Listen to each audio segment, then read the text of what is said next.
You are now listening to Talking Transparency, the podcast where transparents talk transparently, hosted by Cody Conner and Melissa Luxon. Hey everybody, welcome back. It's Melissa. Cody. And Thea. Well, on today's episode, we are talking transparently with Cody Conner. Since we don't have a guest today, we are going to be hearing all about Cody's lunch with Virginia Beach School Board member, Mike Callan. But first, the U.S. Air Force. The U.S. Yes. Air Force. Well, Oh, yes. But first, we're going to see what's coming up in the community. yeah, so things on the calendar coming up with the Kalos Coalition. The 18th, we got the next trans family dinner. Yes, pancake Which I'm dinner. looking pancake dinner. Oh my Yes, this is my favorite. So in my house, and I switch it up a little bit because my wife hates it. Every Sunday, I make breakfast for dinner. I love breakfast. Pancakes, bacon, hash browns, biscuits and gravy sometimes. That's the Sunday tradition, breakfast. So I'm looking forward to the. So we get to do it for you for a change. Yes, the This is pancakes. Okay, fantastic. I I'm love it. trying very hard to make trans family dinner this time, y'all. I need somebody to send me a text message, like, if you can. You will get a text message reminder. I promise. Okay, this time. please. And if Okay, you can't thank come, you don't need to cry. We'll save you. No, We'll save you some. very biscuits and upset. gravy. I got my everything just got. And on the 22nd, after that, we're going to do the Love Yourself card making workshop, which should be a lot of fun. We're doing that at the Creative Reuse Center. Yes. Yes, so I'm looking forward to that. The 26th is the Equality Virginia Lobby Day. I put in my time off request, so I'll be there. Yay, you're going to be in Richmond? Going to be in Richmond. Maybe I'll see you. I'll be up there as well. Not with the lobby day, but I'm excited for you. Yeah, it should be fun. February 24th is our second D&D group, Yes. which is I'm excited about. We're I'm going to super sit together and see if we can do some artwork of our characters. That's right. Well, I actually put it out to all the group members, and if you want to join, if you bring like a picture of your character, you get inspiration when you start. So you get little bonuses for participating, because that's how they design D&D 5e. We'll take all the boost. It's fun. And then the next trans family dinner will be March 17th. So we already have that coming next month. St. Patty's Day.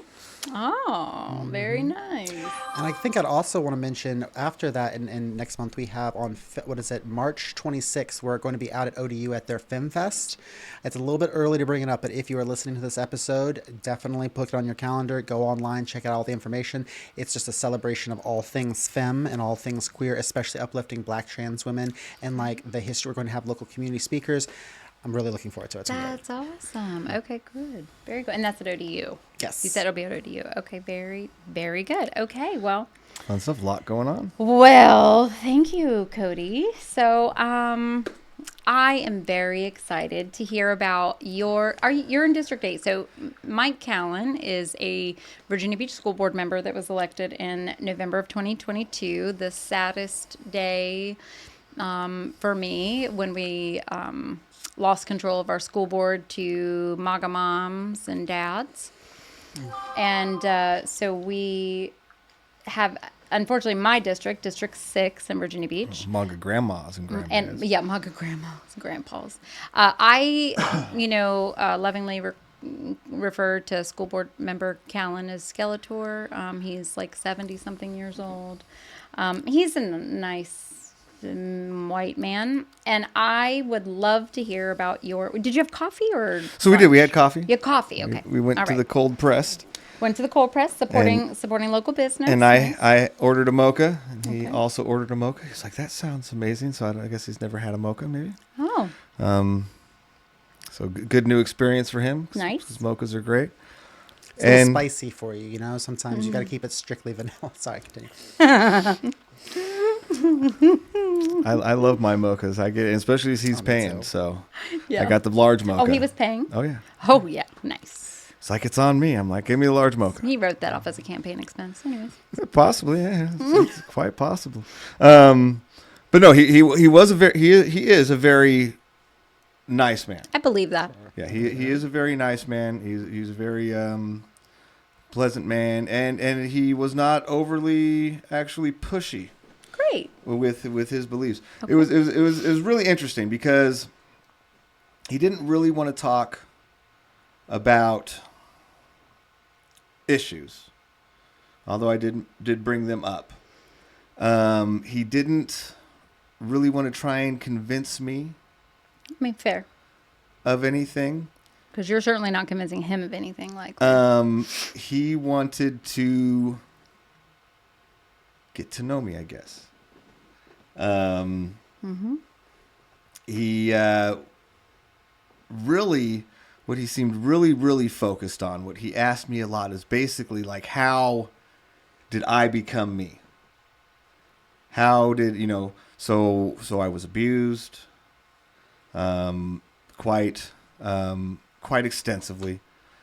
Well, it's Cody. Yeah, I mean. So I guess Yes, we'll talk yes, about Cody. yes. So my mother had Munchausen's by proxy, or has Munchausen's by proxy. She's still out there somewhere. For those of you listening that don't know what that is when somebody hurts people that they're in control over in order to gain attention. And one of the most common scenarios that occurs, and the scenario that occurred with me and at least one other of my siblings was through the parent hurting the child, through like poisoning. Yes. Like the scene in Sixth Sense where the mother was poisoning the kid. That's very much an example of Munchausen's by proxy. And so I was poisoned with iron. One of my other siblings was poisoned with insulin. And it's not, nor does it often, usually occur just kind of by itself, right? There was lots of other abuse involved in my life. Being thrown downstairs, having things thrown at me, just overall neglect for me, just there's reasons why I learned how to make my own meals by the time I was in second grade.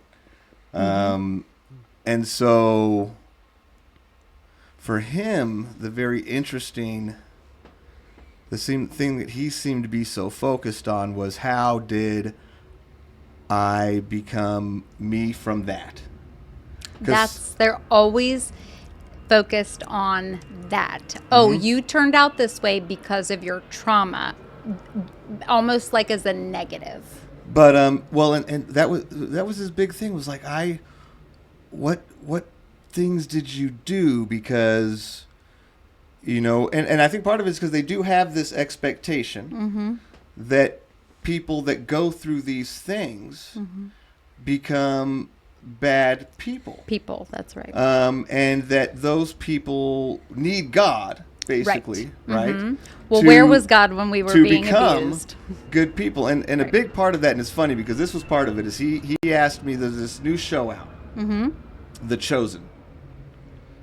Okay. And you probably haven't heard of it because it's in Christian circles. Oh, okay. Got it. Right? It's got its own app.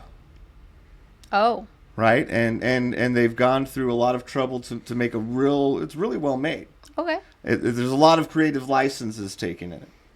It certainly is, at least in the little bit of it that I've watched, the first 3 or 4 episodes or so, really kind of filling in blank spaces. Okay. And even kind of having things that didn't really happen to just kind of create this story. And it starts out talking about Lilith, who's Mary Magdalene, Lilith, right? Yeah. And it's interesting because I made this connection because he asked me if I would watch this show, and I was like, sure, I'll watch the show and tell you what I think about it, because I know for him, Sure, it's very much. I would have said the same thing. I'm sure he watches it, and a lot of believers, if you will, watch it, and they feel that, oh, how could you see this and not believe? For me, I've seen a lot of great movies made about Hercules and Greek gods too, and that didn't make me believe in them either. So for me, it's still very much sure, I'll analyze it. Right. But I have a very different understanding, and most of the time a much more extensive understanding. Of course. So do you think people like this, they're watching these shows and they're just like, it's an emotion thing, like they're going off their feelings, like Or is it like a confirmation bias and the emotion? I thing think together? confirmation bias and emotion. So if I wanted to get to where they are in a headspace, I'd have to already believe Doctor Who is like a real alien, and then sit down and watch Doctor Who and be like, "This is amazing." Yeah. Can you believe that they saved that planet? Like, Well, but I see, don't here's- like. I know that's a little bit of a almost an insulting comparison. When we're but at really the same talking time, about like, religion in general, and not, for our listeners, your religion, that's personal your to thing. you. Mhm. And if it provides you with joy and fulfillment, Wonderful. and it makes you better, hey, I support doing what works in your life. Sure. But when we're talking about religion overall, there's religions all across. There's hundreds of different religions existing now. But which religion recruits people to their religion? Well, here's Christianity. Here's the thing. That's true. I wouldn't say they're the only religion to have done that. They're certainly the most predominant religion to have just wiped out cultures in regards to, their idea of bringing people to the proselytizing, to the people they're Yes, preaching to. Yeah. Very much looks like genocide and the erasure of culture. Absolutely. They're not necessarily the only religion to do that per se, but they definitely are.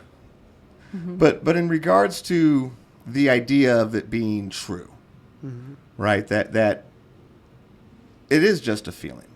We're always just talking about an emotion. One of the things for me that makes me so not religious is the understanding that every believer of every religion that exists or has had that same feeling. That all of them have existed on the same proof. The proof being this feeling. If the feeling is the proof, and the feeling exists throughout all religions, then they're either all true, right? It's either all mythology or it's all theology. Can't be one or the other. Well, I believe in this thing more. It's called theology. The Scientology. That's terrible and groan-worthy. But I do think it is a matter of truthiness. That not what is true or not, but that belief in truth. Because that feeling is because our perceptions are our reality. That's another way to express it. So if your perception of your internal feelings, your perception of that what goes around you, that's going to dictate how you. But even the title of the show, The Chosen.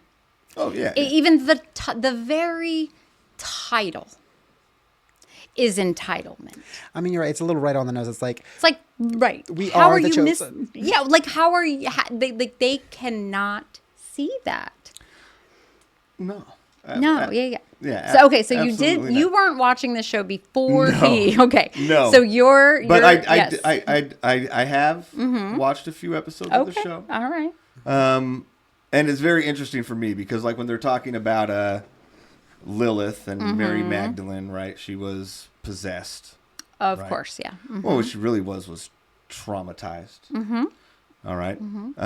The very fact that they called her Lilith instead of her name shows how she was treated in the community. All right. Count for just a little over dramatization of behavior. And what you have is somebody that went through probably, I mean, even in the show, they kind of portray it out as if she was assaulted. Yeah, I mean, sexual trauma originates biblically. Right. So, like in that respect. Yeah. So what you have is not somebody possessed by demons. You have somebody that's traumatized and being a woman sexually assaulted.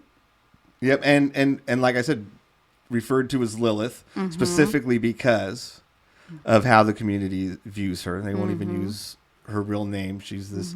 So obviously the community's treating her a certain way. All right. And what heals her theoretically is Jesus comes heals her. But even when you look at the words used in the Bible, what he did, what you're looking at very much, now you can aggrandize it, right? Oh, and she was instantly healed by God. But what the truth of what you're seeing is he called her by name. Right, so he actually went up and said, Mary. He started treating her like a real person and actually addressed her by her name. Mm-hmm. And told her she was one of his. He accepted her. It's very powerful. He made her safe and seen and accepted. And then what did he do? Very much what religion does, right? He gave her a structure of daily positive affirmations. And what happened? Well, just like in psychology, she began to deal with Her trauma. And heal because she was accepted, safe, and had a routine of daily affirmations that allowed her to recreate the structure in her life and see herself positively. That's not. So what you're saying, the exact opposite What I'm of saying what Mike Callan does. What all these children were standing at a microphone asking of him, he's doing what Jesus didn't do. Well, Or what he's not doing what Jesus did do. Because he doesn't see what Jesus did. Just like manna from heaven. You've heard of manna from heaven in the stories, right? No. The Jews. Okay. So, and this is part. This is definitely part of what Mike Callan was not prepared for in talking with me. Oh, yes. Is that my opinions and my personal beliefs are not structured out of any lack of ignorance. That's right. If we want to talk about the Bible and all of that, I can talk about that. And not even just that, but how it relates scientifically and real world and all of the different other, good example, manna from heaven, right? Big miracle. The Jews going through the Sinai desert, right? Escaping Egypt. And they had no food, but God every night rained manna down from heaven so that they would be sustained. Well, back in, I think, 68, something like that, a gentleman was going through the Sinai, and he saw these little white speckles that had gathered on these bushes. And he asked his guide, well, what's this stuff? So that's the man ra or something like that, that you guys ate going through the desert. And what it is at night, there's these insects in the Sinai that they gather on these plants, and they suck out the sweet saps, and they secrete these little droplets. And when the dew comes off, they're these little hard, sugary, that you could gather them up, and they even did for a long time. Yeah. They still do. Gather it up and make confections out of it and eat them. That's what it was. Even the descriptions in the Bible match the exact description of that happening. It's funny because I've heard of dewdrops.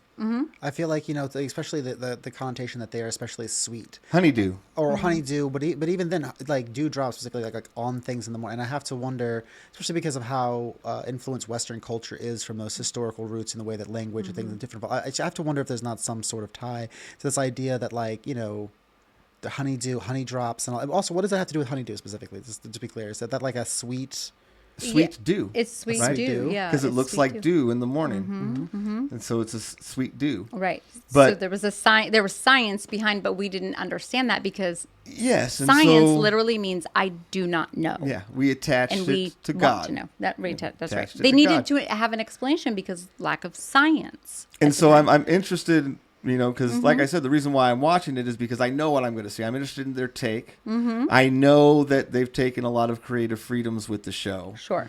Because I know what the real story is. And so, I remember watching the first episode, that's not in there. Yeah. And it is very much them kind of filling in these gaps to kind of create a story that's more relatable. The characters are very relatable. But so we'll be able to continue that conversation, and I'll be able to have that conversation in that way and kind of bring those to light. And I did that some when we were talking. Okay. Because, and he really didn't have a lot of answers for me. guy, I really didn't think he was expecting me to be like, why do you believe this is wrong? Mm-hmm. Could it be Deuteronomy, where it says men shouldn't wear women's clothes and women shouldn't wear men's clothes? But if that's so, then why not all of the laws in Deuteronomy in the Old Testament? Mm-hmm. Because it's either Jesus died and that fulfilled the law of Moses, or the law of Moses wasn't fulfilled and you follow all of them. So right. We're either stoning people still, or this one doesn't mean anything either. And he's like, well, didn't really say anything. We talked about, there was 2-3 times where he said, definitely a consideration. That's his way of saying, I don't have an argument. Definitely a consideration is his way of saying, I don't have. Okay. All right. The first time was when I showed him how you could interpret the Bible if you wanted to, very much to show that trans people are more than any other people a more accurate reflection of God. Because it does say we were created in God's image, both male and female. Oh, that's my favorite double binds. Both male and female were created in God's image. I love that.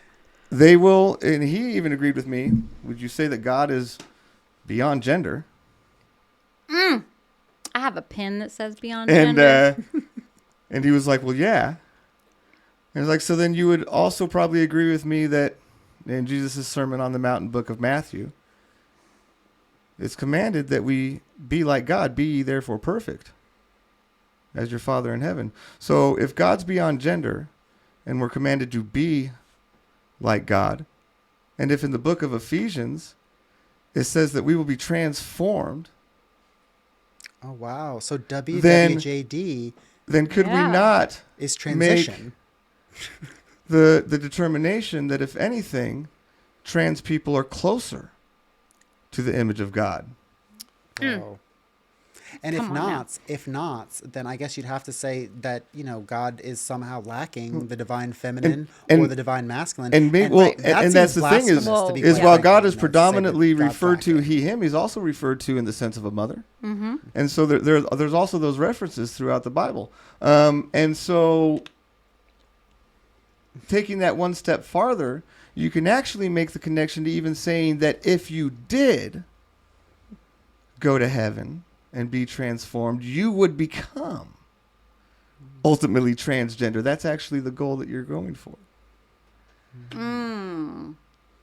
Yeah, because do you that's really? That's a consideration. Because it's there. A consideration. I mean, you think you're going to heaven, and then you're gonna. I don't know. I don't believe in heaven. The text supports the theory. The text does support the theory. The text supports the theory, and so that to him was a very great example of how this is a book that you can go. So be careful just saying that this is the word, because I could take this word and tell you that you should become trans, according to your own word. Well, let's be really careful. I really don't want to be as well. I'm just saying, but that's the right way to be, y'all. Okay, this is what cheese would do. I want to be really clear because, that's to me that's the point. Is you're going to use that word to tell somebody else how to be. Right. I want you to understand that word can be used to do the exact same thing to you. And maybe even tell you to be exactly what you're telling somebody not to be. Mm-hmm. If you really wanted to go there with that. But I get it, but I also just wanted to comment that it's also very important to not go around cracking eggs.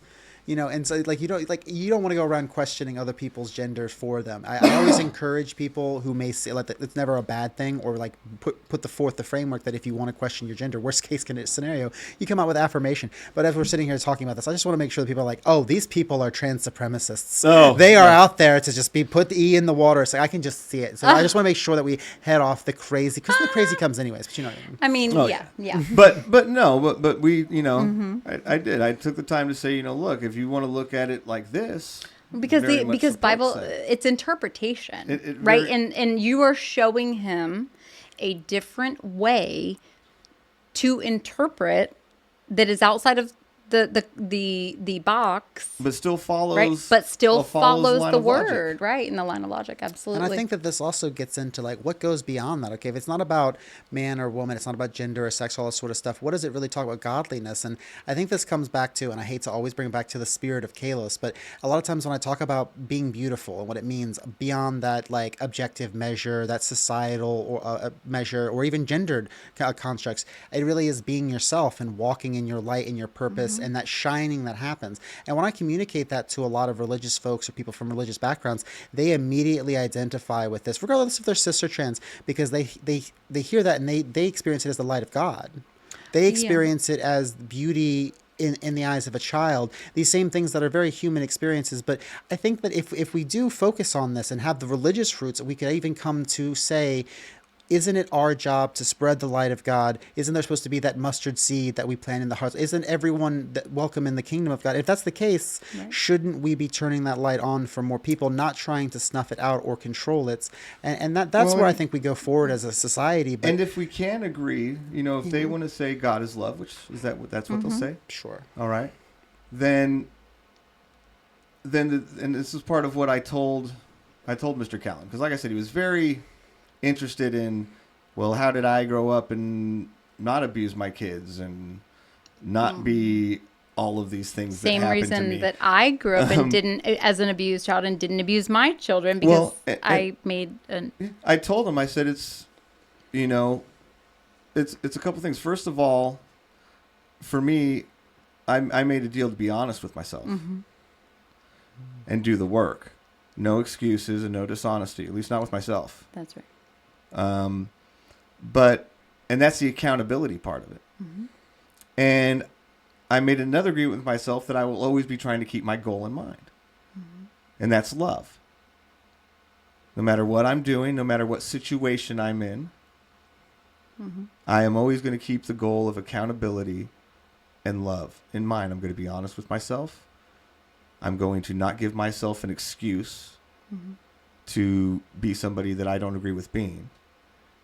And no matter how I feel, no matter what's going on, I am always going to continue to refocus on my goal in the situation. And that is love-based, to help somebody grow, to help myself grow, to make somebody feel safe sometimes. But whatever it is, the ultimate goal is love and the growth that brings for myself and the people that I interact with. And I keep that in mind, because if I don't achieve that goal. Right. I want to, absolutely. And I think it's just circling back to what Thea said, talking about like the light, right? People with what would be considered the light of it's God, not literal right? light. We're not like glowing right, over here. Yeah, right. Although right. that literally is what people say about new mothers and sorry. No. Like I do feel that there is an energy, or there is, whether you call it energy, an aura, or I identify with that. I think for me, what, if you want to call it the like light, light of God or whatever, you can also call it authenticity. And that for me is what it's people who are being authentically themselves, versus what I see so much with people that are involved in organized religion is they believe they have to be who God says they have to be, not who they really want to be. And that there's a lot of repression inside religion and oppression, but also repression. Like people do that to themselves because they're trying to live in this ideal image because of the fear, right? And I think that's why some people, for me, they love me or hate me, my authenticity, because I remind them of what they can't be themselves. And they want to be themselves, but they are so constrained by their church, by their religion, by their socialization growing up in society. Well, right? and that desperation to be accepted. And desperation to be accepted, you go back to when I was a child, young me, little kid me, certainly at different periods in my life, you'd be like, oh, I mean, they thought I was going to grow up to be very religious. I was smart. I studied very well. I had a very good understanding. But in regards to what I was doing as far as, being a believer, it was all very much attached to acceptance, safety, all of the benefits that come with being on good standing with a group of people, right? And I guess in a very much way that was part of my deconstruction, was the fact that I received none of those benefits. Deconstruction. That's the word that I've been trying to think of, because there's so much trauma. There's so much pain.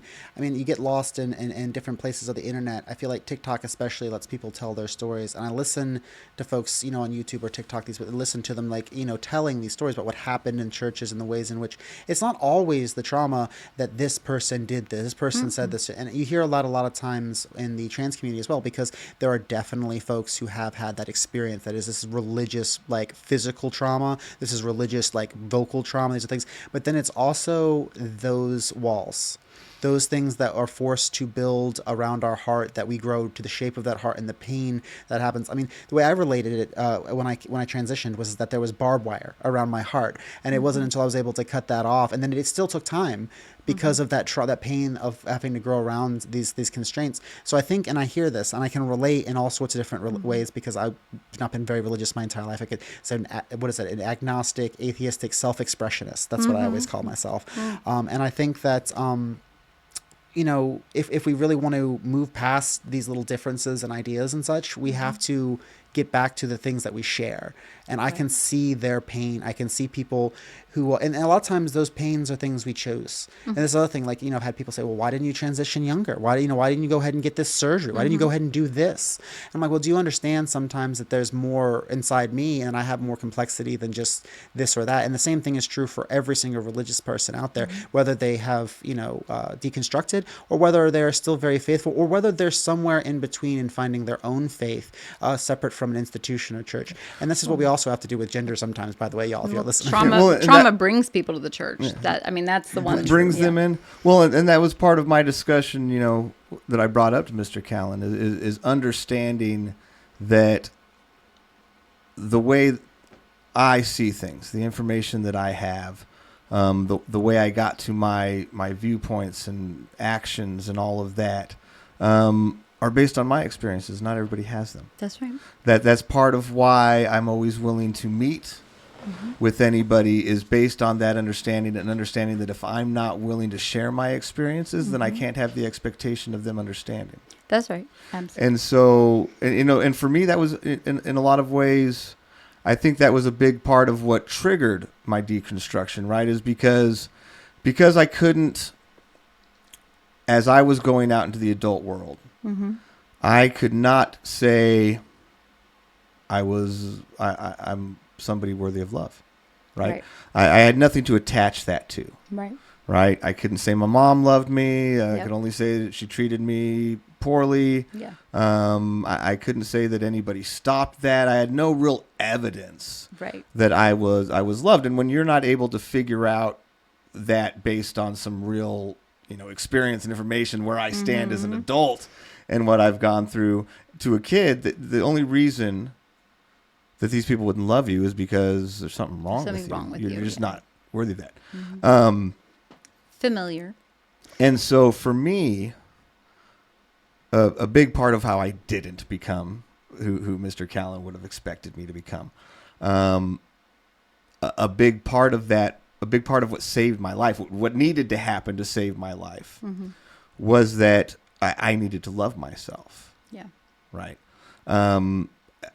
Because you have, in order to live a life, you have to feel like you're worth being loved. Absolutely. If you don't, that's part of how people unalive themselves, is not being able to grab that. That's right. I love your TikTok language, by the way.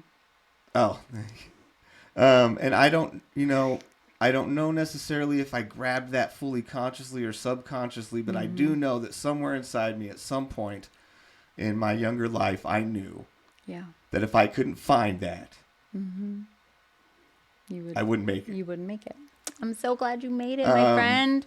But a big part of finding that is in the process of finding that. Yeah. Right, in the process of learning to love myself because I didn't think anybody else could, right? Yeah. You're extremely lovable, Cody. I know. My gosh. But in the process of that, I really began able to find all of those places where I'd been kind of taught to hate myself, where I've been taught that I wasn't enough. Mm-hmm. And for me, a part of that whole survival process was being able to not attach to that anymore, right? Like, hey, and I'm enough. Mm-hmm. I'm enough for me, and I had to be enough for me. It doesn't matter if I was enough for God or anybody else. Yeah. To survive, You know, and so, but that's also very much a prompt that not everybody's going to go through. That's right. Right, and then I understand that you have to have been treated a certain way by certain people in your life to go through that effort, to view it from that facet of the prism. And if you haven't, you're not going to understand that you may have those same feelings. You have no reason to have taken that out and looked at it and gone, oh, that shouldn't be there. And so, and also, I fully acknowledge that not everybody's path is going to take into the same place. That's right. I think that's one of the struggles that people have is you know, everybody's different. You try so hard to be exactly the same, it becomes hard. But it is. It's just, you know, it's acknowledging that we have those different experiences and we share them, and just accepting, hey, if Mr. Callan does feel like that just feeling of joy and fulfillment that I've certainly got in places in my life, not attached to the same thing, but I know that feeling. You know the feeling, that's right. I just have a problem with him basing those feelings on policy decisions. Yes. And at the end of the day, like, you cannot, you have to make policy decisions for people like us, not like you, Mr. Callan, not who lived your perceived perfect life, right? There are people that run a gamut of, and maybe Mr. Callan didn't have a perfect life. Okay, maybe he had, some things that were very difficult times for him and things to overcome. But you cannot vote for policy that affects 65,000 children based on your emotions. And the big, and when I discussed policy with him too, because I asked him to think about this, and he will, because I agreed to watch his show too. All right. He's gonna watch this show. I've watched the show. I mean this show. He's gonna. Oh, he's probably not going to watch this. Oh, you should send him the link. No, we'll send him a link. But we've had a whole show talking about a man he doesn't know. I think I could actually get him on. I think he would come on. And I actually think he would watch it. Yeah. You know, I mean. But in regards to the policy, yes, the policy. I said, look, I get that you may not just roll this back. I understand that.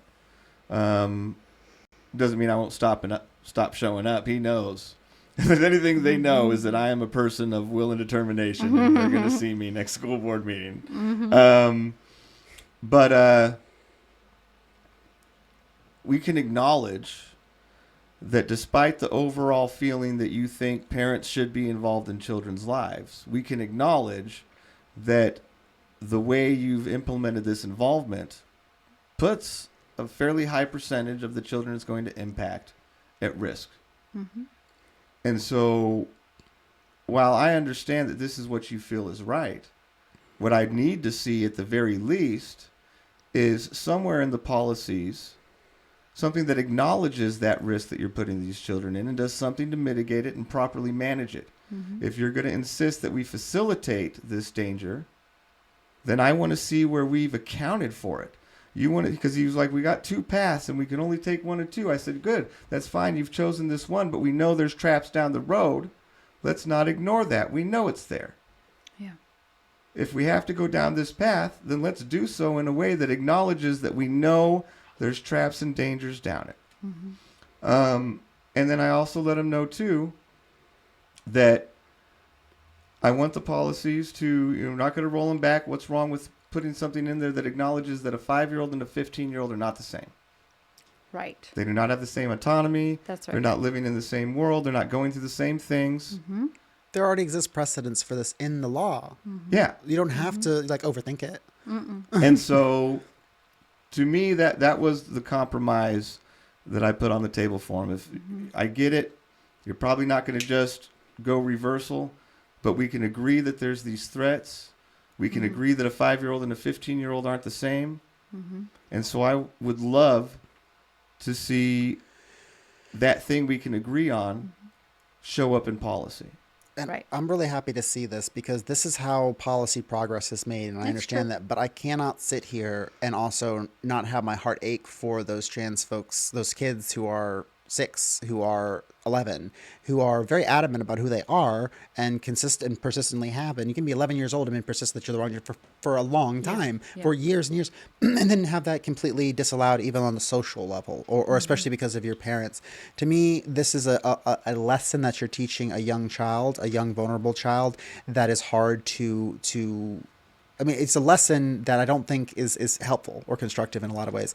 And then beyond that, let's talk about significance. You mentioned 65,000 students. That's an enormous amount of students. So we talk about queer and gender nonconforming and trans individuals. I mean, queer expands it out, but just trans and gender nonconforming is what, about 3% of the population, anywhere from 1.6 up to 3%, depending on the national scale. Even if we just did 1%. Even if we just did 1%, that's 650. If we're talking about like on a national scale, we're talking of almost 2,000 students.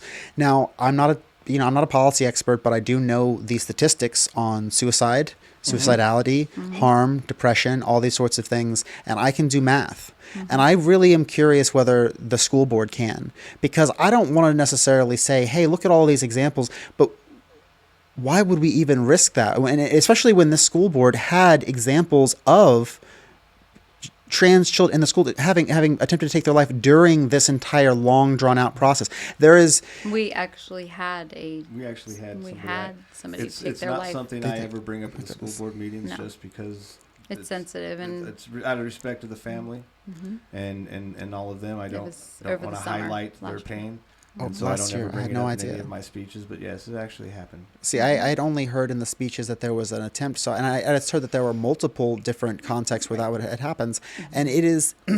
It is an inevitability. Anyone that's listening to this and can think about, okay, who are these people? We are in Virginia Beach. Well- 65,000 people is one of the large. We have 450,000 people in this. So this larger than some states. So what I'm telling you is like, imagine an entire state like North Dakota or South Dakota. That's like what 800,000 of them. Imagine an entire all the kids in that district are that's 40%, 30% that are going to end up with depression, suicide attempts, all that sort of things. The cost to our city, to our future. I mean, really, just let's take aside all the emotionality. It's like all of that. There is no argument in where the risk of that, because there was no harm currently being done. Parents were not hurting themselves. Parents who did not know could still talk to their children and still haven't. And the other thing about this is that there is not been evidence, one, where there's been like, forcing kids to take or doing something like this, these crazy things that are happening, and that they say are happening. Let me be clear. And it's like, when are we going to get real? Who is going to pay for this? Is Mr. Callan, is he going to talk to those parents? Because the thing about it is, when the president sends someone to die and he calls and he has different people and send them up to but do they even have to? Is there even any accountability? Who pays for that? Is the city going to be coming? Because I know that their lawyer is going to have to ultimately reconcile this in court, and these decisions. You could talk about belief, you could talk about religion. These are tearing our city apart.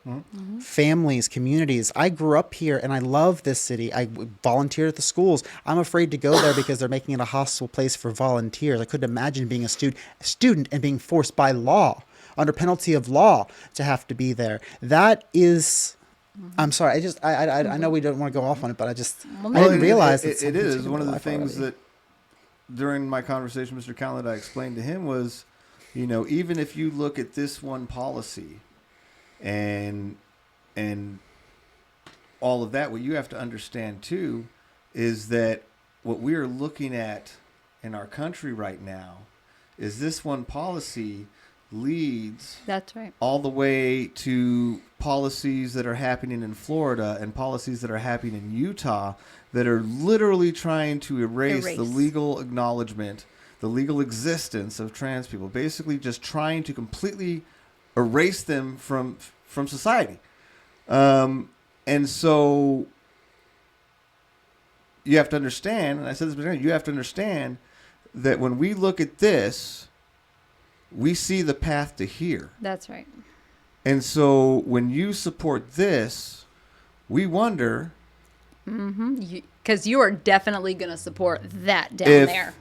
If that's the same too. Because that's a whole different person. Somebody, you sitting here and telling me you want parents to be involved in children's lives is a very different person than the one down the line telling me you want to erase a complete group of people from society. And so I wanted to make sure that I pointed out that connection of the path that you decided to take of those two paths you were telling about. This is where we watch that path lead. So I want you to know that we see this is where you're walking. That's why you're a threat. And see, what you're laying out is the worst case scenario. It's the fear that kids kept me up many times, especially before we won this last election. And it's the reason why we started the Chaos Coalition a lot, to focus on joy, to get out of it, is that fear of what the negativity that's going to happen, that there will be that trans genocide.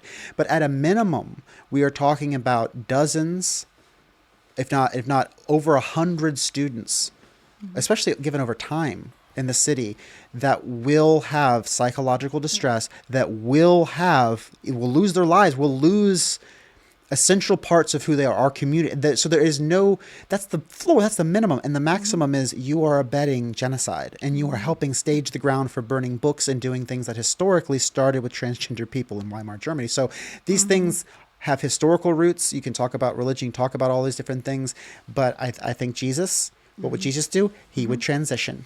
And not necessarily his gender, but his mind, if he needed to open his mind, because love Jesus would call you by your name. Jesus would call you by your name. That's right, the name you want to be called, and that, and I think that's where this mixing policy with your personal feelings on because it's rooted in religion. I mean, to me, like, there's too much time spent reading the Bible over and over and not enough time reading history books, right? And just not enough understanding of the context in real life. In real life. And that's because they escape to the Bible, which is thousands of years old or whatever. I mean, all the versions. I don't know which version, because there's so many versions of the Bible. But the reality is that you are using the Bible as a mechanism to escape the current existence that we live in, because you are incapable of sharing the world with us. Well, I think it's funny because a lot of times it's not even that maybe they feel like they can share the world, but they feel like we're ruining it. We are keeping them from getting to that holy place, that sort of thing, because it's like a group judgment in some places or something like that. And it's the same sort of thing you see with gay marriage, to reduce it to a simpler example, where it's like, okay, someone else is getting married. How does that affect your marriage? I don't understand that framework entirely. How does it affect or harm you? And that's the other thing. Okay, so if we left the policies that have been crafted by at the time Delegate Rome, now soon to be Senator Rome, and all the Virginia State House had passed back in 2000, 2001, the ones that were affirming trend, the ones that were hard fought over decades, ones that I wish had been in place decades prior for me and for other kids and other adults who are not here. Yeah.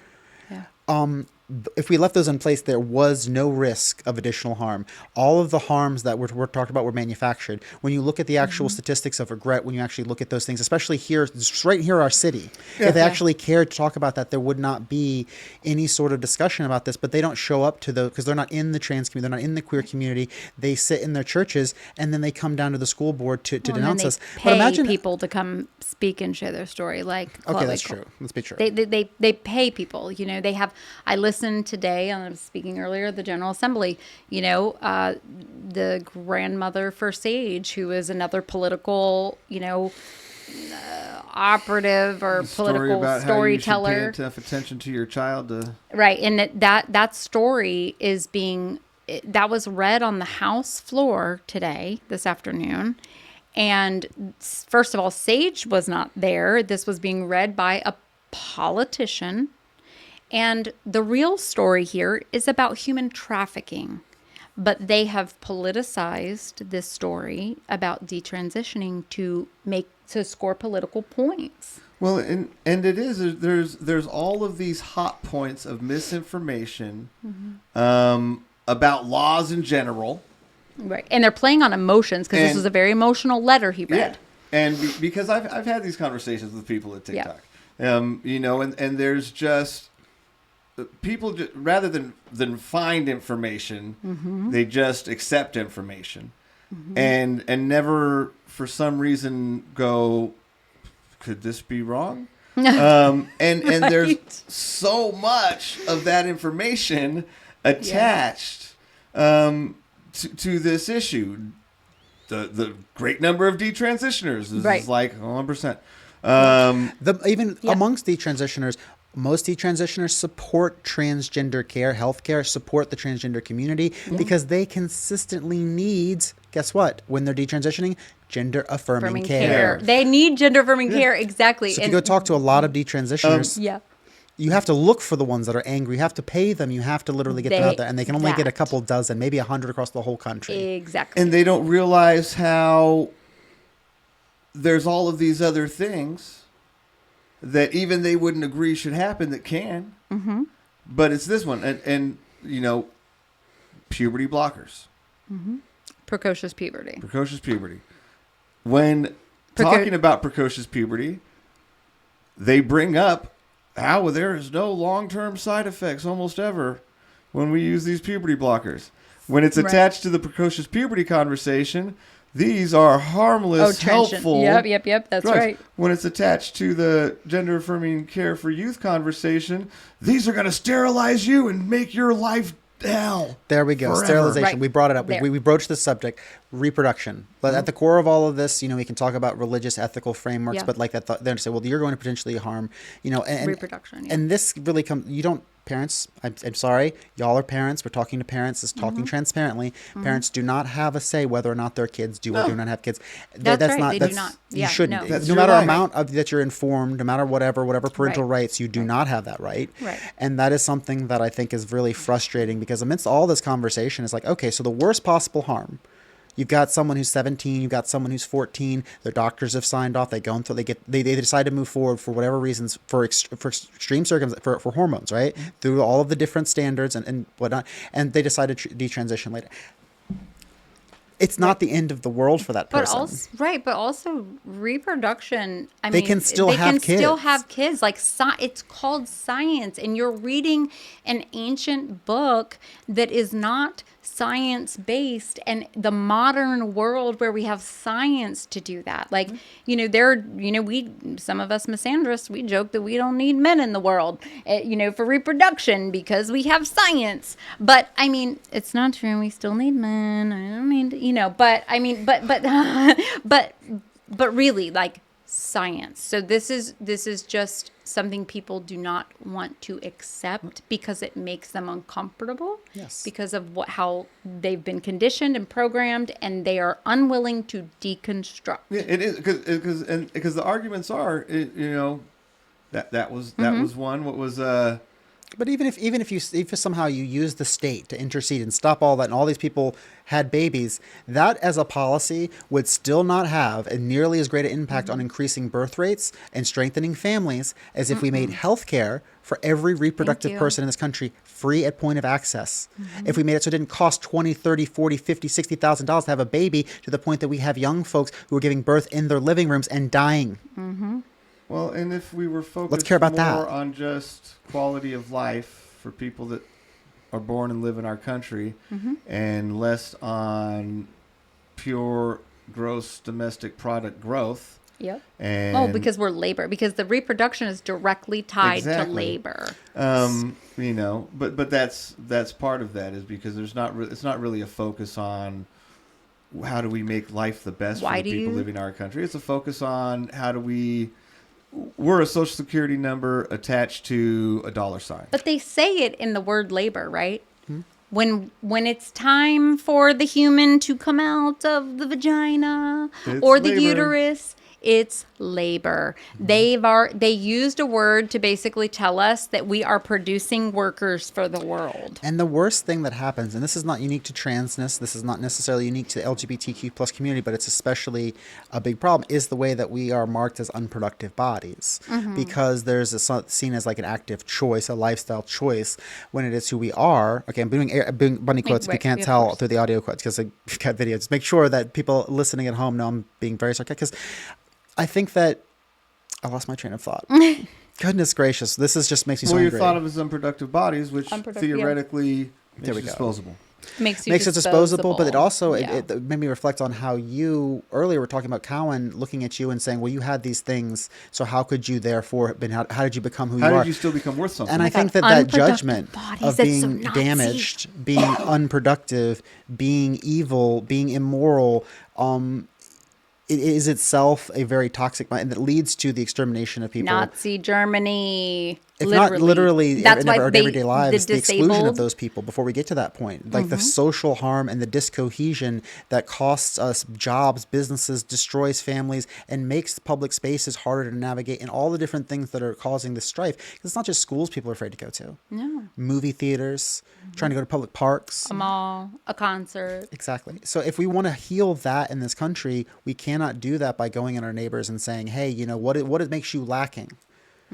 We have to say, come on out and show us what makes you shine. Show us what. And I don't think Mike Callan even. I want to focus. Yeah, I don't even think Mike Callan realizes that, like, by wanting to get to know you, it's that he's looking for the ways you're broken so that he can, and maybe not intentionally. I don't want to assign that to him intentionally, but do you see what I mean? Coming from that perspective, it's not like he wants to hang out with you. That's why he's trying to get to know you. He's trying to understand, I think. Yes, I agree. I agree. He's trying to understand. This is my experience, not just with him. I had the same experience with Dick Pickens. And at a certain point in the conversation, his name is Richard, but each of them turned to me and said, I know that you don't associate it with the same, but you are teaching the Word of God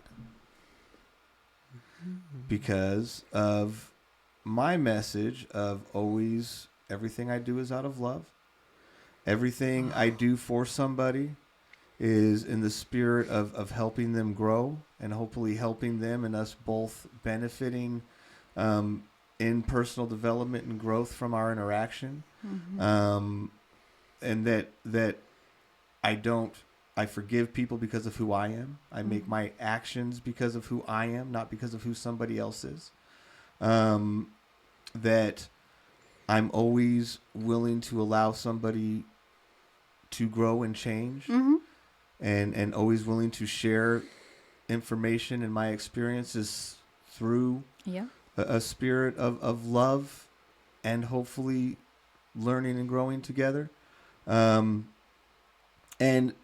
my message, how I live my life, is very much how they believe somebody should live their life. yes, same. And I do it very religiously, if you will.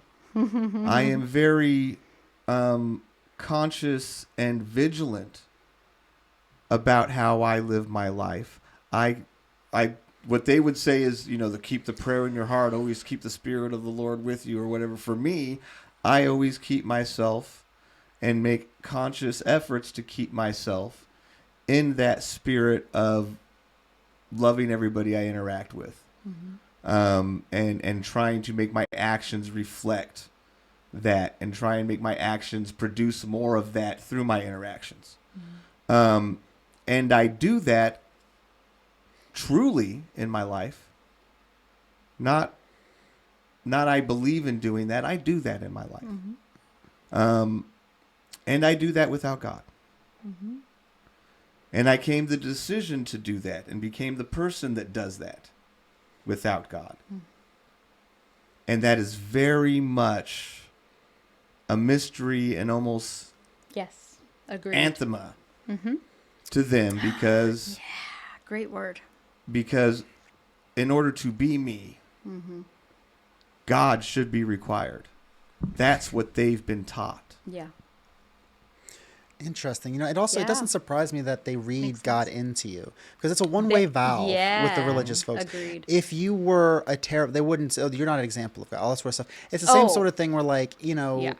if someone is sick in the hospital, I have a friend of mine who's dealing with a family member who is, you know, dealing with the term, like a situation where they're not going to very likely recover, but everyone in their family is very religious. Where most of the people in the religious, let me be clear, not everyone, but most of the people in their family are super religious, and they're not being supportive, and they're like all praying, they're doing all this sort of stuff in their own ways. And I say not being supportive, but not supportive in the way they want, because they are giving support from their perspective. They're loving everything, and they're thinking, "Oh, you know, if you come through with this and you're able to get better, and these prayers, you know, it's the power of God and the glory of God." And I'm like, "Well, if this person dies, does that invalidate? No, win. Sorry, well, that's what the win, because it happens to all of us. Win, like, is that going? It's a one-way street in this sort of thing. So it's picking and choosing. It's Monday morning quarterback. It's looking for evidence where they're with. Right. Did you see my latest TikTok poem? No, I didn't. Oh, it's beautiful. It's one of those ones that it's slowly. It's people beautiful. just can't stop watching it. It hasn't blown up, but people just can't stop watching it. I think I've probably watched it like 3 times. Yeah, Okay, it's okay. very I'm gonna play it into the microphone. Play it into the microphone. I think what we could we cue it up, Ty? Is that possible? Okay. Let's do it. Okay. God, if you're out there, that's the only God I've ever known. The one that doesn't answer. My parents' God. A God just as absent as they were. God, if you're out there, I read that you left your son alone on the cross when he needed you most. And I wonder if that's where my father learned not to be there. God, if you're out there, it said you gave the pain of birth to women as retribution. I wonder if that's why my mother viewed me as a punishment.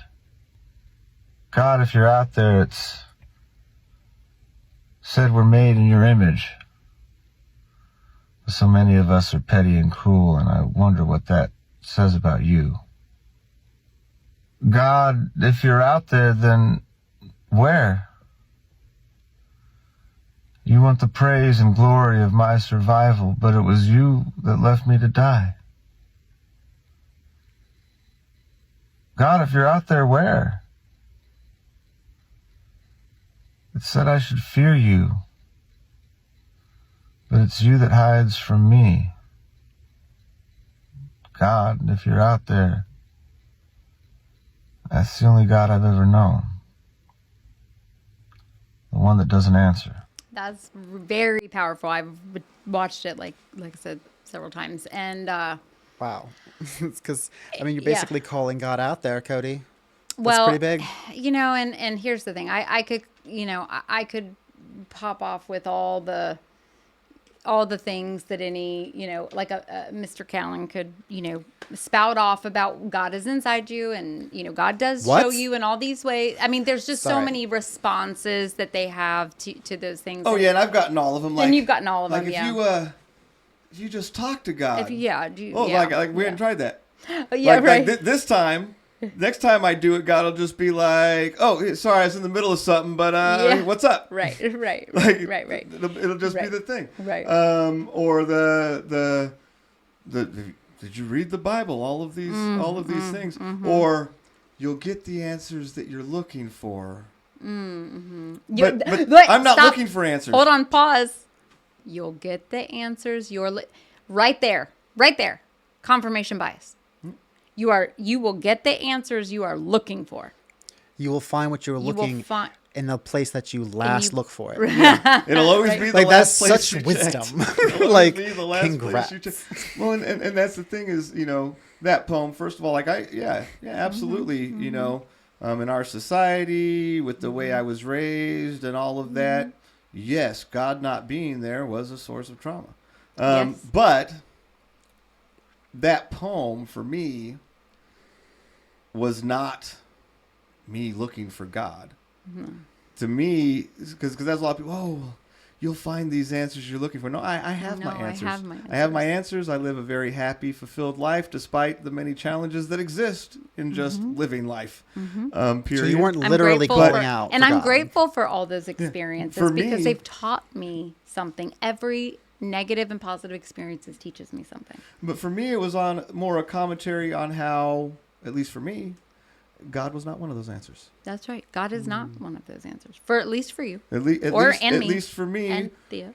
in my search for answers and all the time I asked for answers, not one was God. Right. Yeah.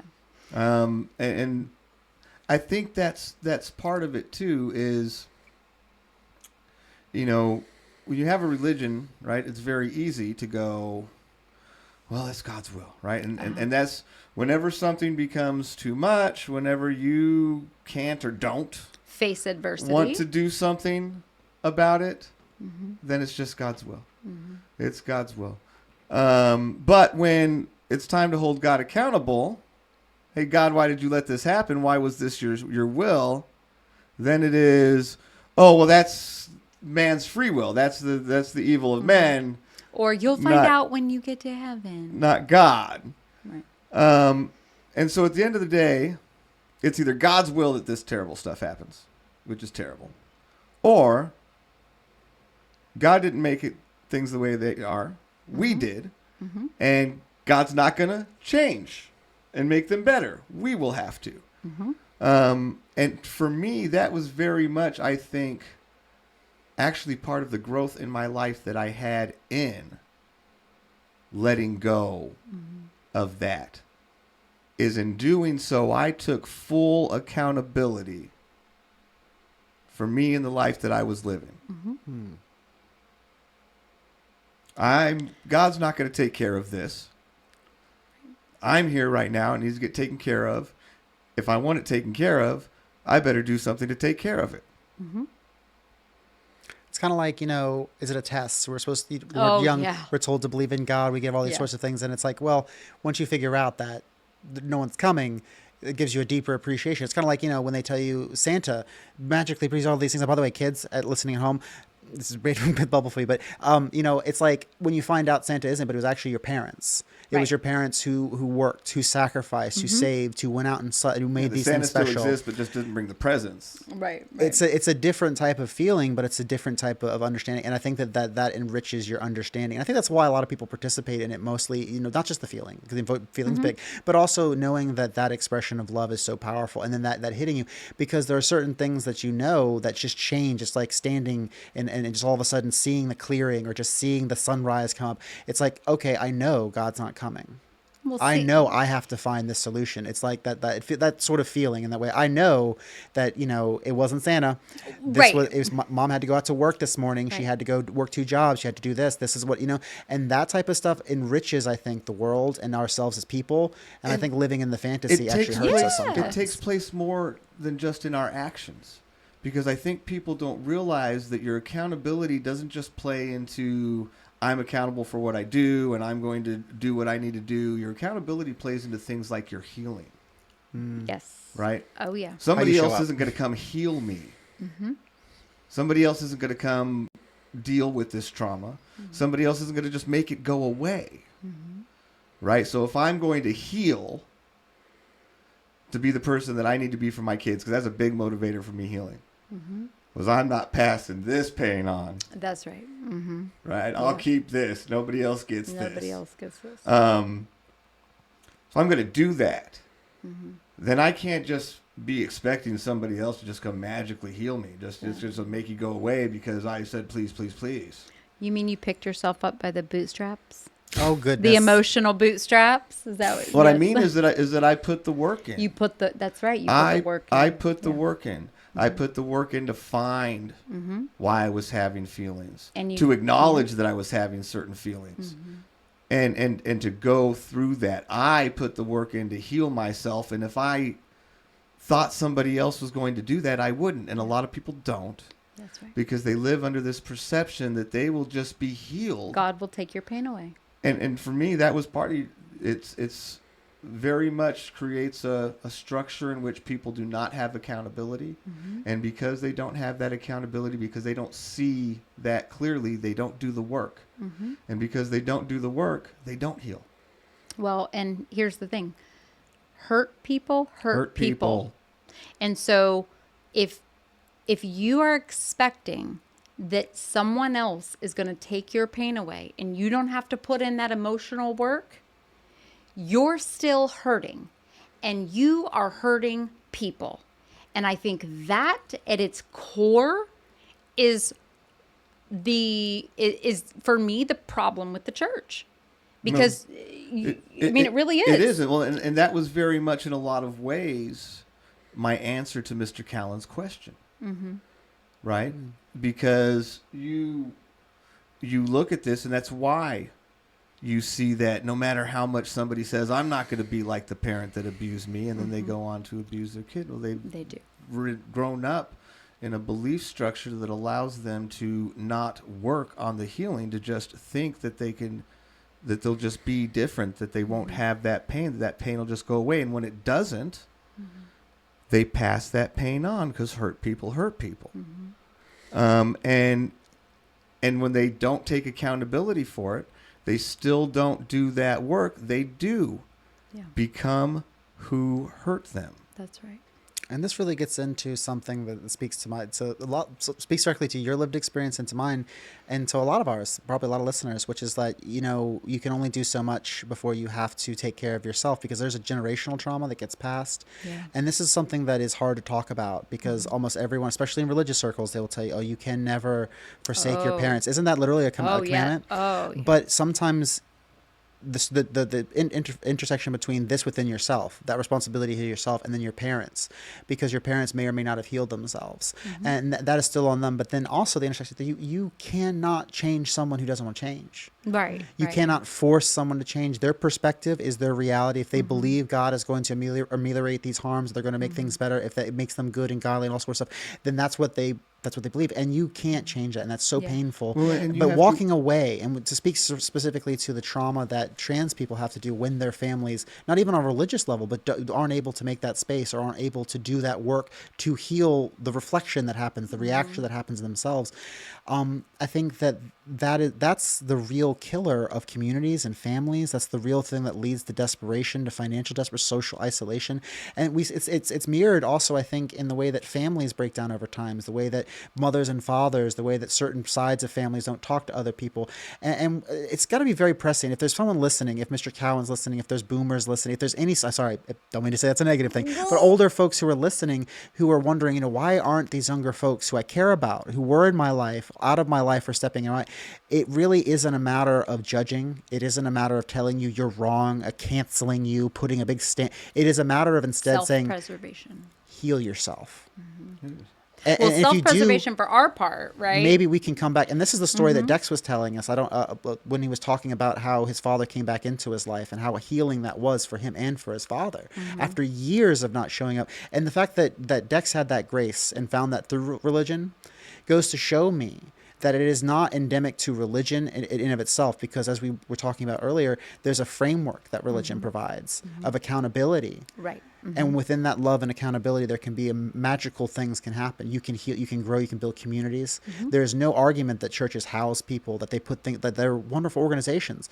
But it really comes down to the character of your heart, and it comes down to who you are beyond all these things. And right, I hope that Mr. Callan's listening. But not hiding behind the church with that, because for me, I love people, and I want to treat everyone with love and kindness and respect. And I'm a very forgiving person. I'm not a grudge holder. I'm somebody that I will go nuclear if I do not have the opportunity to express myself, right? And so as long as I'm able to express myself, and if we can come back to par or neutral in the conversation, then I can respect you and your beliefs as long as you respect me and my beliefs, and we respect each other as humans. And I think that we all should walk through the world with love. I don't need to conform to any societal organizations in order to do, and I live my life like that every single day, just as Cody does, just as you do, and many people that are out there listening do. And we don't have to do that through the church. And what I don't want is to be judged by the people in the church, right, as if I'm not that person just because I'm not involved in church, or involved in, if I don't have Jesus in my heart or didn't accept him. I mean, I think that Jesus was a real person. Jesus would be my homie. Like Jesus, I think Jesus was a real person. I just don't think he was the Messiah. And that's, for me, that's just the difference, right? But like, I can sit and talk to people about Jesus. Like I could have a conversation with Mike Callan about Jesus, I just don't want you to be making policies based on Jesus. Well, and to me, in a lot of ways, just wait for Tom Cruise to fly by real quick, buzz in the tower. Yeah. To me, in a lot of ways, like I said, part of my strategy and agreement with myself is I try and keep my goal in mind. Yeah. And that's often, I think, the disconnect that you have in the different kind of, we'll call them sects of the church, right? Because I do very much interact with religious people like Dex. My friend Carrie. Who in many ways we share very similar beliefs. We just don't share the belief in God, and they don't really care about that. Right. Because they have the goal in mind, right? Is the goal that people be loving people and treat each other with love, or is the goal that credit goes to somebody? There it is. But if I don't get enough credit, I can't swipe the card at the pearly gates and get all the benefits. I mean, the eternal think about it. This is, in so many ways, like this really distills down to so many things. Let me think about it. The very beginning, back in all the beginning of all of this, all right, outside of religion or anything else, just in the beginning of men in society, we could have decided to just spend our time making art and interacting with our environment and eating fruit, having sex. Having Yeah. We've sex. discussed this before. Yes. It's, whatever. Yep. We could just be spending our days doing that. Sounds good to me. Instead, we chose to do all this other crazy shit that we do. Right. And very much so based on Money. the idea that our greatest motivator is credit, Money. power, money. Posterity. The reward that you get for being better than somebody. Yes. It's life is a competition. That is our motivation. Yeah. Instead of the idea of having a satisfied, Life. happy, safe life. It's really interesting that you brought this up, aside from the Air Force, because, people always tell you seize the day, right? But the end of that quote, the full quote, is actually, what is it? What is the Latin quote for seize the day? It's carpe diem. Carpe diem. But the end of it is carpe diem quam minimum credulo postero, or something like that. It's the full quote, which is like seize the day with minimum regard for posterity, with minimum regard for your what people think you are, or what that's going to do for your status, or that hurts or helps you. Seize the day in who you are. And I think that kind of changes the meaning. A lot of times people will hear me, one of my favorite quotes, if I have anything put on my gravestone, be like, life is long until it's not, because I don't like to think that life is, short because that's what everyone says. But I think that sometimes there's deeper meanings beyond these very obvious things that can be used very positively in either way. But if we don't live our lives every day and we're worried about that legacy, we're worried about, oh, I want my name on a building, we want to put Trump or something up there, we want to put whatever name, that occludes a lot of the actual joy in our lives, and we aren't seizing who we are. We're start to live for other people, or we're performing a duty. And see, and that's what gets it for me, right? Is to me, that is the most important part of authenticity. And I guess in a way it circles back to where, me having to honestly find I'm worth love. I love myself.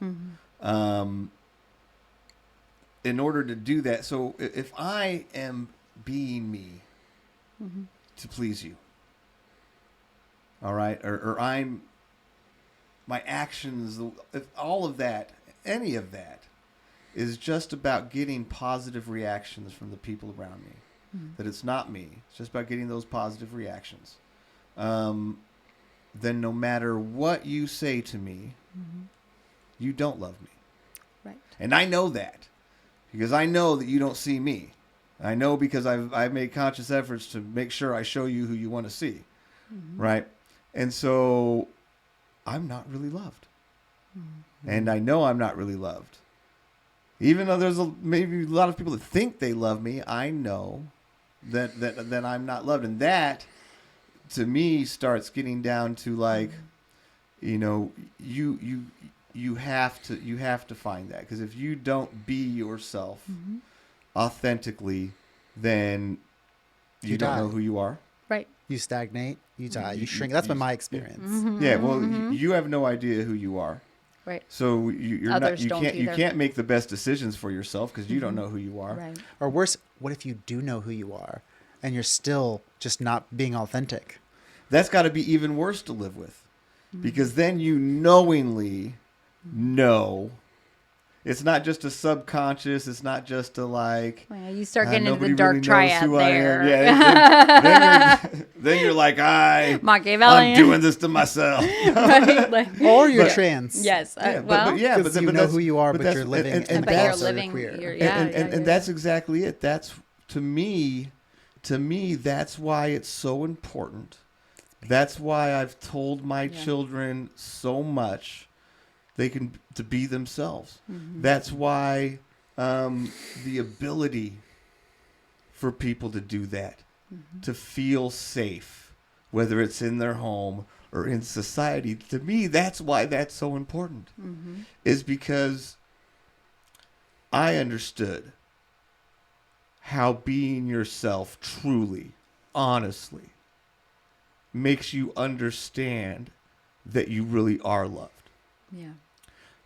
Helps you know who you are, and how that changes your life, how that allows you to walk through the world in a very different way. Yeah.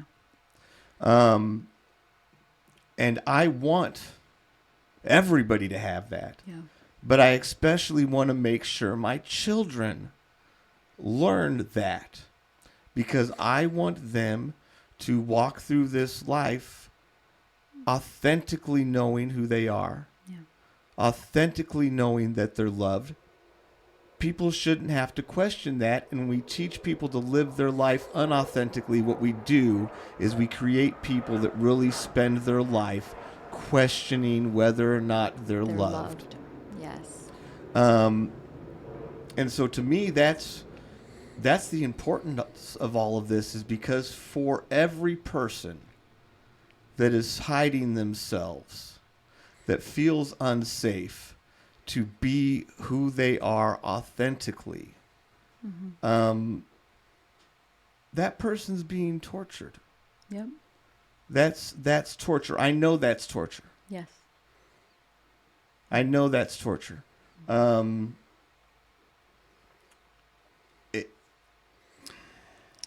Well. Sorry. So no, that was so wonderful. That was so wonderful. Is just to kind of did you get into that kind of part of the conversation with Mike Callan, or are we kind of surface level still until? Oh, we're just we're still surface level. So with Mike Callan, so we've gotten in.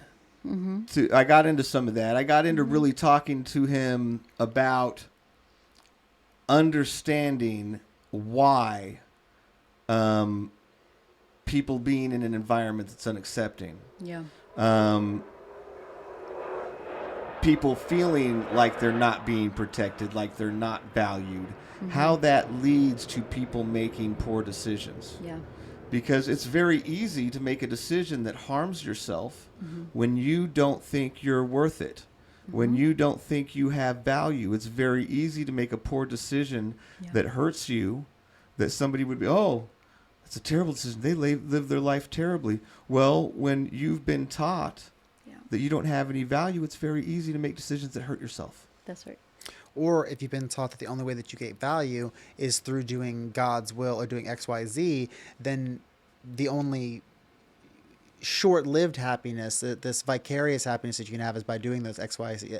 I mean, talk about the pain. It's I hearing you, it makes me want to open my heart and empathize. It makes me think about the folks that are in pews who are beating themselves up when it probably even under their own interpretation and within their own framework, within their own, that they should be loving themselves and accepting themselves. And I think to myself of all of the young folks, all of the old folks, I mean, all the people that are still in the closet for all sorts of reasons, for their sexual, their gender, or even if they just want to learn how to play piano, or if they want to do these sorts of things, because how much...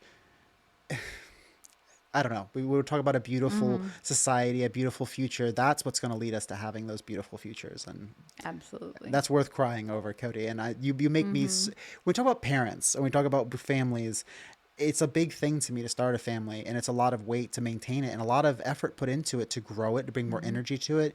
And I'm just proud to know you, and I'm proud also to get a chance to learn a little bit about how you see being a parent and how and how you feel that, because it's something that I don't think every parent does. And I think that even, maybe not even at all times, I don't even know you can feel that way at all time. We're all human, but that you have such dedication that if it does, it's probably only because you need to go to sleep at some point. Poor buddy. Oh, I mean, no. I mean, that's for my children. That's to me, my being a father, right? Because you go through my life. And for me, being a father the best I can, the way I know a father should be, right? First of all, it took me a lot to try and know that, because I started with, well, this is what you don't do. So we got that long list checked off. Hey, sometimes that's a good learning experience. I mean, it really is. That's not in this context. I don't mean to say that's a good thing. No. But I mean, it. You know, much like Cody, you know, suffering from abuse and a lot of childhood trauma. Like, I came into, you know, being a parent, saying, I know what I don't want, and I know what I don't want to do with my own children, and I know what I'm not going to do with my children. Am I a perfect parent? Absolutely not. Am I very hyper aware of my trauma and how it comes across? When I was younger, not as much as I am now, right? And I think that's important when we decide to raise our children and we want to break the cycle. And that's very much what it is. It's me. For me, it's my opportunity to not just do better, but to take the wreckage of my own life, and put everything back in the right place. You know, I hear a lot of things that you say about like the right place or should, or, you know, those sorts of things. And, you know, I get where the framework that you have. Well, I understand it because you articulate it so powerfully and passionately. But I also have to wonder, you know, it's the same sort of question I start finding myself. Where did that come from? And not necessarily because of your trauma or anything like that, but these larger questions of how, for someone listening or even for myself, how do you do that work? Where do you begin? Like, I don't know. I mean, is that a valid question? Yeah. I mean, where do you begin that work? Therapy. First place you begin. First place you begin with yourself. Okay. I'm honest with myself about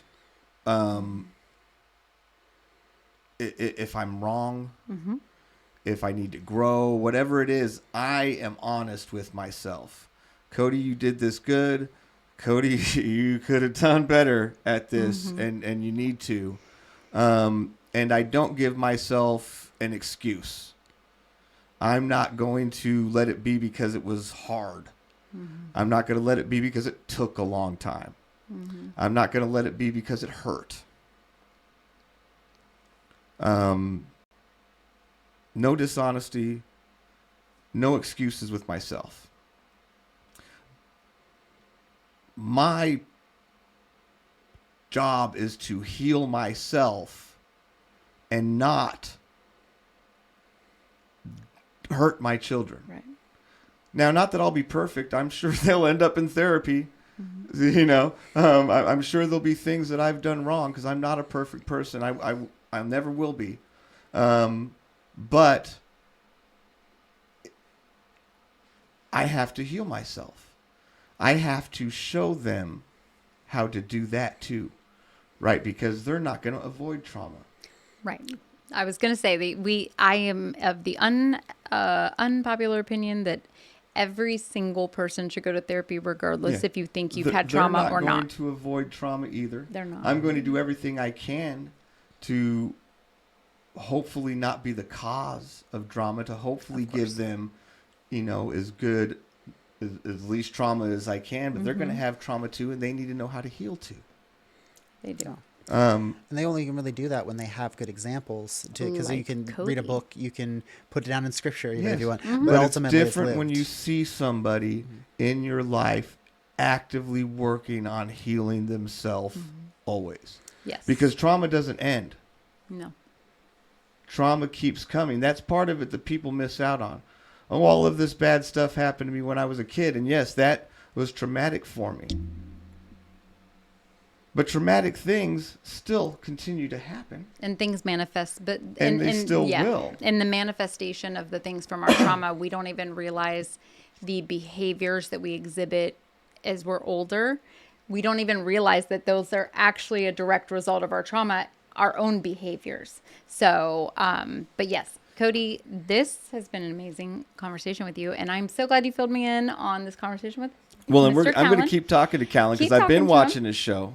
Yeah, So we're going to have an you- open dialogue, and gonna- we're going yep. to continue to have our little conversations And about. I would really love to have him as a guest. And I am, you know, I'm not as kind as you are. I mean, I'm a kind person. I will treat him with kindness and respect. Oh, I'm a B. You are, listen, but Cody is the perfect. You know what I mean? We're great, good cop, bad cop. But I don't want to make it uncomfortable necessarily. But I do want to take him out of his comfort zone. Honestly, and I am his constituent. He sounds like a so- really open-minded and open-hearted fact that person he's who has willing- a different view. And honestly, Right. if anything, if Mr. Callan listens to this, I hope he knows Yes. that coming away from this conversation, when you hear people that hate me or come across with these policies, that that as long as you keep working and listening and Yeah. showing up and seeing, Yeah. that I can continue to make space for you and listen, because I Yeah. want you to show. I want to be seen. That's why. So we have the Trans Day of Visibility. Speaking of, let's go back Let's over go some of our to- events real quick. yes, and- events and real quick let before the we end, audience yes. Get back to their all right, excitement. Yes. so On the 18th, we have the dinner. Yes. February 18th. February 18th, breakfast night, pancakes. Pancakes, I'm Right. definitely breakfast. It's On my favorite the meal. 22nd, we have the Love Yourself card making. Yes, and that's at the Cody, you're doing 757 a great Crankies. job off memory right now. And the March 17th. 26th, Oh, 26th. Skip. we have the lobby days Oh, yep. coming up Monday on the 26th. Quality, Virginia. Yeah. And then on the 28th, we have our second D&D coming in. And then March 17th is our March Trans Family Dinner coming up. Literally That's the correct. only date I remembered. And then the only date I didn't remember, it's a little bit out, but we were It's, talking March about the 26th. ODU, March It's 26th. the FemFest. Oh, I did not catch that date. So March 26th. Okay, great. And then also, I guess I can put this in here as a little sneak peek at the end. We're doing the Trans Day of Visibility down at the STRC, which is going to be March 29th from 11 to 5. great. So it's going to be all day down there. There'll be a big street party and Day such. before my oldest birthday. Exactly. They haven't put all the announcements, so we don't have all the details and everything, but we know that it's going to be on that date. And set your calendars, y'all. Great. All right. That's great. Well, thank you. Cody, would you like to take us out? Oh, absolutely. Never forget, trans joy beats hate every time. Talking Transparency is brought to you by the Kalos Coalition. Our theme music is by SKS. If you enjoyed the show, please check us out on all the socials at talkingtransparency.com or check out our link tree at Talking Trans. Visit our website at talkingtransparency.com and please consider supporting us at patreon.com/talkingtransparency.